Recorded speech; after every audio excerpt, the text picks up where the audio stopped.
Hello guys, welcome to my channel passion for assistant professor. I hope आप लोगों की तैयारी बहुत अच्छे से चल रही होगी। आपको असिस्टेंट प्रोफेसर बनना है और हम असिस्टेंट प्रोफेसर ज़रूर बनेंगे। तो जिन स्टूडेंट्स का NTA नेट का एग्ज़ाम है जून में, तो उनके लिए मैं ये वीडियो लेकर आई हूँ। और किस टॉपिक पर लेकर आई हूँ? मैं लेकर आई हूँ इनकम टैक्स के टॉपिक पर। देखो, मैं आपको ये बताने आई हूँ कि जो इनकम टैक्स सब्जेक्ट है ना, आपका नेट के एग्ज़ाम में बहुत स्कोरिंग सब्जेक्ट होता है, क्योंकि इस सब्जेक्ट में मार्क्स गेन करना बहुत इजी होता है। हमें जो है अपने कंसेप्ट सिर्फ रिवाइज़ करने हैं। अब देखो, आपने बीकॉम में इनकम टैक्स पढ़ा होगा। इनकम टैक्स हमारे पास पूरा सब्जेक्ट था, पूरे साल हमने पढ़ा 5th सेमेस्टर और 6th सेमेस्टर में। तो इनकम टैक्स में ऐसे कौन कौन से टॉपिक्स थे जो हमने कवर किए। हमने प्रैक्टिकल पोर्शन भी किया होगा, थ्योरेटिकल भी किया होगा। लेकिन अभी आपको ऐसा नहीं करना कि आपको अपनी बुक उठाकर बैठ जानी है इनकम टैक्स की और थ्योरेटिकल प्रैक्टिकल पोर्शन कवर करना है। नहीं, ना तो इतने हमारे पास टाइम है और हमें ना ही हार्ड वर्क करना है, हमें सिर्फ स्मार्ट वर्क करना है। ठीक है, हार्ड वर्क करो बट स्मार्टली करो। तो देखो कौन कौन से टॉपिक्स हमें कवर करने हैं इनकम टैक्स में मार्क्स गेन करने के लिए। सबसे पहली बात, इनकम टैक्स एक्ट कब आया, ये सब बेसिक नॉलेज आपको पता ही है, बट आपको एक बार रिवाइज़ करने। आपने किसी भी राइटर के नोट्स ले रखे हैं, इट डजेंट मैटर, बट आपको रिवाइज़ किस तरीके से करना है ये मैटर करता है। देखो, इनकम टैक्स एक्ट कब आया ये आपको पता होना चाहिए। देन आपको पता होना चाहिए कि इनकम टैक्स की जो स्लैब्स है, मतलब हर साल बजट आता है तो वो स्लैब्स, ये तो बेसिक नॉलेज है, आपको पता ही होगी। देन आपको बेसिक कंसेप्ट पढ़ने हैं इनकम टैक्स के। बेसिक कंसेप्ट में क्या क्या इंक्लूड होता है ये देखो, कि प्रीवियस ईयर क्या होता है, असेसमेंट ईयर क्या होता है, SSC इनकम। अब आप कहेंगे कि प्रीवियस ईयर, असेसमेंट ईयर, ये सब हमें पता है कि प्रीवियस ईयर क्या होता है, जिस इनकम पर, जिस साल की इनकम पर हम टैक्स पे करते हैं। असेसमेंट ईयर, जिस साल हम टैक्स फाइल करते हैं। लेकिन एक बार आपको बुक्स की सेक्शंस की लैंग्वेज में इसको रीड आउट करना है।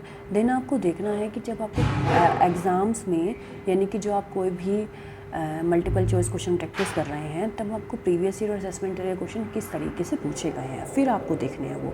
ठीक है, देन आपको देखना है SSC कौन होता है, इनकम को कौन से सेक्शन में डिफ़ाइन किया गया है। देन आपको ये देखना है कि एग्रीकल्चर इनकम जो है हमारी, वो क्या, मतलब किस तरीके से डिफ़ाइन की गई है, उसके ऊपर बेस्ड क्वेश्चन कैसे आते हैं। ठीक है, देन आपको देखना है पर्सन की कैटेगरी में कौन कौन इंक्लूड होता है। इंडिविजुअल होते हैं, कंपनी, फार्म, HUF, और क्या होता है हमारा इसके अंदर, artificial judicial person, local authority. तो उन सबको एक वन लाइनर आपको इस टाइप से पढ़ना है ताकि आप क्वेश्चन अटैम्प्ट करते टाइम कंफ्यूज मत हो। ठीक है, देन आपको देखना है रेजिडेंशियल स्टेटस, कि पर्सन की जो इनकम टैक्स की लाइबिलिटी है वो किस बेस पर डिटरमाइन होती है, रेजिडेंशियल स्टेटस पर इंडिविजुअल की। तो अब हर पर्सन की, मतलब इंडिविजुअल लगा लीजिए, HUF, कंपनी, उनकी रेजिडेंशियल स्टेटस की आपको क्या देखनी है, कंडीशंस देखनी है। मतलब कि बेसिक कंडीशंस क्या होती हैं वो आपको पता होनी चाहिए, एडिशनल कंडीशंस क्या हैं उनका आपको अच्छे से आइडिया होना चाहिए। और आपको ये आइडिया होना चाहिए कि आपके क्वेश्चंस जो हैं वो किस तरीके से आते हैं और आपको अटेम्प्ट करते टाइम में कन्फ्यूज़न नहीं होनी चाहिए। ठीक है, देन आपको पता होना चाहिए एग्जेम्प्टेड इनकम। और फिर है 5 हेड्स ऑफ इनकम। ये जो है 5 हेड्स ऑफ इनकम, हमने एक एक चैप्टर पढ़ा था। इनकम फ्रॉम सैलरी हमने पढ़ा हुआ है। ठीक है, हमने हाउस प्रॉपर्टी की इनकम देखी हुई है, हमने बिजनेस एंड प्रोफेशन, इन सब के बारे में हमने पढ़ा हुआ है, हमने कैपिटल गेन पढ़ा हुआ है, और हमने इनकम फ्रॉम अदर सोर्स, ये सब कुछ हमें जो है पढ़ा हुआ है। बट आपको इनको रिवाइज़ करना होगा कि 5 हेड्स ऑफ इनकम जो हैं हमारे हैं, और इनमें कौन कौन से सेक्शंस इंपॉर्टेंट हैं। जैसे सैलरी वाला चैप्टर जो है हमारा मोस्ट इंपॉर्टेंट है, इसके सेक्शंस मोस्ट इंपॉर्टेंट हैं। अलाउंसेस, प्रिक्विजिट्स, HRA क्या होता है, हाउस रेंट अलाउंस, उन सब की कंडीशंस हमसे पूछी जाती हैं, तो आपको ये रिवाइज़ करना है। ठीक है, उसके बाद आता है डिडक्शंस। डिडक्शंस में भी आपको ये पता होना चाहिए कौन कौन से सेक्शन इंपॉर्टेंस है। 80C, 80G से क्वेश्चन पूछे जाते हैं, 80D आता है हमारे पास, 80E और 80U।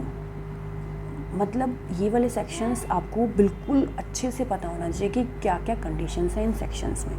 ठीक है, और एग्जेम्प्टेड इनकम्स का आपको आइडिया होना चाहिए। TDS क्या होता है, टैक्स प्लानिंग, देखो tax planning, avoidance, tax evasion, ये चीज़ें, यानी कि इन सब का डिफरेंशिएशन आपको क्लियर होना चाहिए, ताकि इन सब में से अगर एग्जामिनर क्वेश्चन पूछता है तो आप अच्छे से उनको अटैम्प्ट कर सको और राइट अटैम्प्ट कर सको।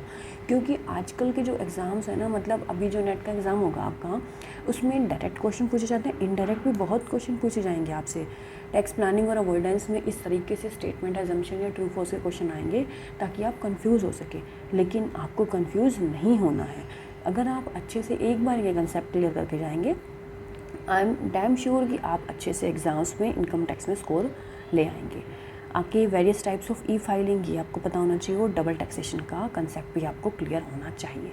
ठीक है, ये मैंने टॉपिक्स इसलिए लिखे हैं ताकि आपके माइंड में ना एक पिक्चर क्लियर हो जाए कि हमें इनकम टैक्स में क्या क्या पता होना चाहिए। कई बार क्या होता है, हमारे पास इतने सारे पेज होते हैं कि हाँ नोट्स में से हम इतने सारे पेज कवर कर लेंगे, ये सब कवर कर लेंगे, लेकिन हम पढ़ भी लेते हैं, बट हमें ये तो आइडिया होना चाहिए ना कि हमने क्या क्या कवर करना है और किससे हमें मार्क्स गेन हो सकते हैं। ठीक है, तो ऑल द बेस्ट।